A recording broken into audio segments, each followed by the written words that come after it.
حضور صلی اللہ علیہ وآلہ وسلم کے کانوں میں سانپ کی سرگوشی۔ حضرت جابر بن عبداللہ رضی اللہ تعالیٰ عنہ سے روایت ہے کہ ایک مرتبہ ہم نبی کریم صلی اللہ علیہ وآلہ وسلم کے ساتھ سفر کر رہے تھے۔ آرام کی غرض سے حضور پاک صلی اللہ علیہ وآلہ وسلم ایک کھجور کے سائے میں بیٹھے۔ کھجور کے سائے میں یوں ہی بیٹھے تو اچانک ایک کالا سانپ آپ صلی اللہ علیہ وآلہ وسلم کے پاس پہنچ کر اپنا منہ آپ صلی اللہ علیہ وآلہ وسلم کے کان کے قریب لے گیا۔ کچھ دیر بعد حضور صلی اللہ علیہ وآلہ وسلم نے اس سانپ کے کان کے قریب اپنا منہ مبارک لے جا کر کچھ فرمایا۔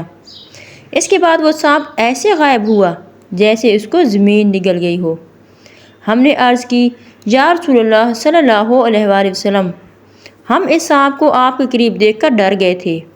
آپ صلی اللہ علیہ وآلہ وسلم نے فرمایا کہ وہ جانور نہیں بلکہ جن تھا، اور فلاں سورت کی کچھ آیات بھول گیا تھا۔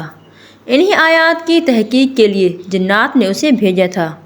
تم لوگ موجود تھے اس لیے وہ سانپ کی شکل میں آیا۔ اس کے بعد حضور صلی اللہ علیہ وآلہ وسلم ایک گاؤں میں پہنچے تو وہاں کے لوگوں نے عرض کی، یا رسول اللہ صلی اللہ علیہ وآلہ وسلم، اس گاؤں کی ایک خوبصورت عورت پر ایک جن عاشق ہو گیا ہے۔ اس نے اسے اتنا پریشان کر رکھا ہے کہ وہ نہ کھاتی ہے نہ پیتی ہے، بس مرنے کے قریب ہے۔ حضرت جابر رضی اللہ تعالیٰ عنہ فرماتے ہیں کہ اس عورت کو میں نے بھی دیکھا، وہ ایسی تھی جیسے چاند کا ٹکڑا۔ حضور صلی اللہ علیہ وآلہ وسلم نے اسے پکار کر فرمایا، اے جن، کیا تجھے معلوم ہے کہ میں اللہ کا رسول محمد صلی اللہ علیہ وآلہ وسلم ہوں؟ تو اس عورت کو چھوڑ کر یہاں سے چلا جا۔ یہ سنتے ہی وہ عورت صحت یاب ہو گئی اور ہوش میں آنے پر اپنا منہ ہم سب سے چھپانے لگی۔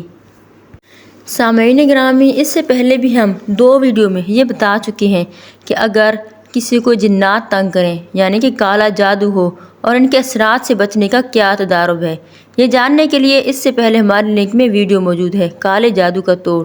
اور ناپاک جگہوں پر شیاطین زیادہ ہوتے ہیں، جیسے کہ باتھ روم میں بھی زیادہ ہوتے ہیں، اس لیے ایسی جگہ پر جانے کے لیے احتیاط برتیں، اور باتھ روم جانے سے پہلے باتھ روم جانے کی دعا پڑھ لیں، جو کہ کچھ یوں ہے، اللہم انی اعوذ بک من الخبث والخبائث۔